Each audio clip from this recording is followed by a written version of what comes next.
Ассалаумағалейкум, қалайсың? Айтпақшы, билет алдым ғой. Қойш, 29 наурыз күні жігіттер келеді екен. Жігіттер тобында Мырзаханаға көріңіз бе? Туысқан ғой. Қойш. Оған көршімнің жиенінің нағашының пасасы күнеді. Онда жасарлар досың жасында, иә? Жігіттер асан переш келеді екен қонаққа.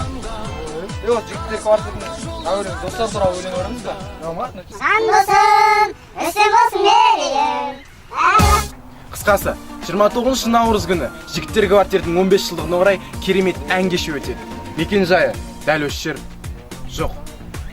Дәл осы жерде, яғни Қажымұқан Мұңайтпасов атындағы орталық спорт кешенінде билеттер қолда, яғни сатылымда. Басқа сұрақтар бойынша осы нөмірге хабарласыңыздар. Басталу уақыты кешкі сағат 19:00-де. Айтпақшы, мен сендерге бірден айтайын дегенім, ешкімге айтып қоймайсыңдар ма? Кассир қыз әдемі екен.